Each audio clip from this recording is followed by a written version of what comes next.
Hi there, this is Clarence from Compass. I know it's been a while since I actually done one of these interviews, but I think right now is actually a very good chance to talk about what's happening in the schools here in Santa Clara County.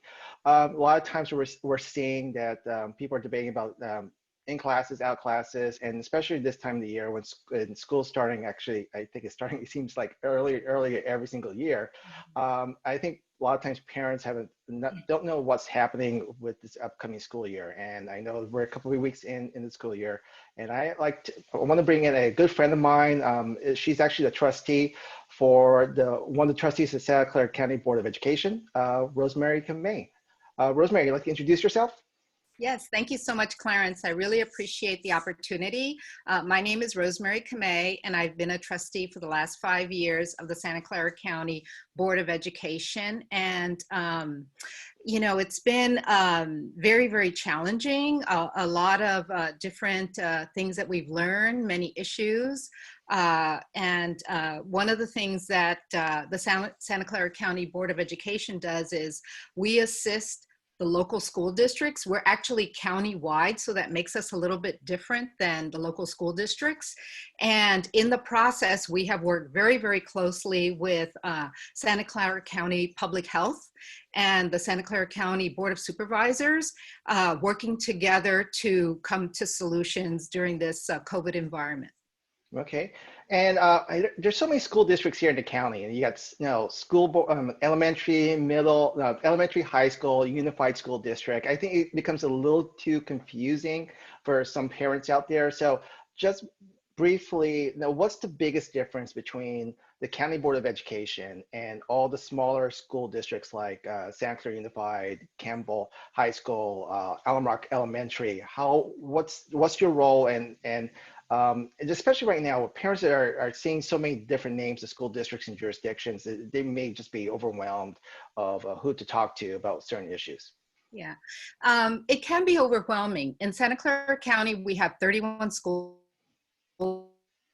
districts, so that makes it a little bit difficult in terms of we do have elementary, middle school, and high school districts. What we do at the county is we are kind of the back office, so we do a lot of the financial, sort of like the paying of bills, the accounts receivable, and payroll for many of the school districts. We also provide the districts with support on special education. Many of the specialized services come through the county office versus a regular school district, which is at the local level.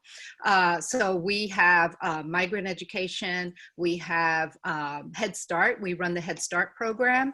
We also provide the alternative education programs also in the jail. So we have a lot of specialized services, but we also help the districts. For example, the LCAPs, the local control funding formula plans come to the county, and then they go to the state. So we're kind of the intermediary between the state and the local school districts. Okay, I noticed that since the beginning, last couple of weeks, really, the school districts, a lot of the small school districts throughout the county have started or are slowly starting their school year. How has the schools adapted to the current COVID pandemic that we're facing right now here in the country, or actually around the world? Yeah, it's a big challenge. I think that originally we thought it was going to be a couple of weeks, then it became a couple of months, and then it was the end of the school year. And one of the things that is a big challenge is that in our area, when Governor Newsom said that you have to have 14 days free of any COVID-related cases, that's why we work with public health, because we go through the guidance of whatever CDC and the state has. And it's been a big challenge, but I think that once we understood that everyone had to be online, where you had to have the distance learning, we helped we provided guidance to the local districts working with public health. So it has been a big challenge, and I think we're all learning. The one thing that I would say is that in many cases, Some districts had been a little bit more prepared, and there are some districts that had not quite been prepared. Understanding that from now to the end of the school year, the end of December, we're going to be pretty much virtual, has been very beneficial, because then you could follow a path. When you don't know, what the regulations are going to be or what's going to happen, there's a lot of uncertainty, and that's when things get a little bit challenging. Okay, and mentioning that you got the most school districts have a plan until at least in December. Are some of the school districts have gain start developing some plans for the remainder of the school year? I mean, in terms of what they are thinking about doing, in terms of bring in class teaching, or are you thinking about doing a hybrid? I mean, what's the options going after this first portion of the year? So, it's always difficult when you don't know, right? And it's a challenge when you're trying to plan for a time where there's so much uncertainty. I think that the school districts are doing their best in terms of working with with the staff, as well as with parents, as well as with teachers, as well as with, it's not as simple as turning something on or off. I think that we have to take into consideration what's going to be the best and healthiest thing to do, and of course we have to look at the data, right? Once we look at the data to say, oh my gosh, there is a vaccine, or there is some trials that we could see that can allow us to come together again. I think a lot of people miss that. I mean, I think that we have certainly seen the tremendous value that teachers bring, and the whole administration of what puts a school together. And it's tough, but I think that we are doing our best. And one of the issues that when we had the shelter in place and the students began the remote learning early this year, was that we've seen more of a digital divide between some of the students within the school district, and also between the different school districts throughout the county. What has some of the school districts done to overcome that type of divide going on with their student bodies? Yeah, I think that that's another area that the county board has also been helping in terms of assisting those without devices, those with without connectivity. And I think that we have worked very, very closely in partnership with, for example, the cities and others, to ensure that students have a device, they have connectivity, and not just connectivity to say, oh, here's a hotspot, but connectivity that works.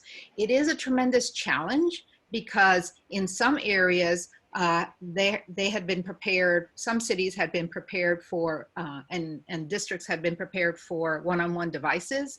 And, it was really, really hard to ramp up the last few months. I think that we are in a better place, in that I think that access to a device or some sort of connectivity has been ramped up.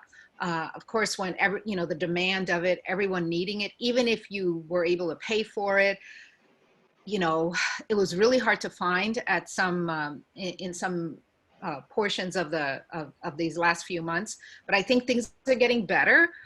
They still need some attention, because we still have, for example, if you have 3 students in your household, right? And they all have to get online at the same time. Plus, you have yourself, your spouse, someone else that is working from home. That takes a lot of bandwidth. So I think that there are challenges. It is not the ideal situation, but it is something that we've had to deal with. So I think that we are getting better, but it becomes a challenge. There is a group in Santa Clara County that recognizes that there's a huge divide between those who have and those who do not have. And they have really mobilized and really looked at the digital divide. And I must say, they're doing a tremendous job of bringing attention to this, trying to find funding. Are we going to do bond issues? And it's not something that's forgotten. Okay. And, we cover a lot of different topics in this. And is there something that you want to say to the parents in Santa Clara County, what to expect for the remainder of this year, or anything you want to help reassure parents about the students who have to learn in this really unique and challenging environment? Yeah. One of the things that I'd like to say is that we are all learning together. It is not easy for any of us. And I know that, it can be frustrating, but, just remember that hopefully we'll get through this and out of this in a much better way. I think that it's hard to, be in this type of situation, but we all are in this situation. So I think that a little bit of patience and love is going to help. So I appreciate your time, and hopefully you can get some information. And for anything that you want to know about, please check out our website at seccoe.org. Okay. Well, and Rosemary, if anybody wants to contact you, have questions, what's the best way for people to get hold of you? Yeah, the best way, I have my email address on my website, and so rosemaryfortrustee@gmail.com. Thank you.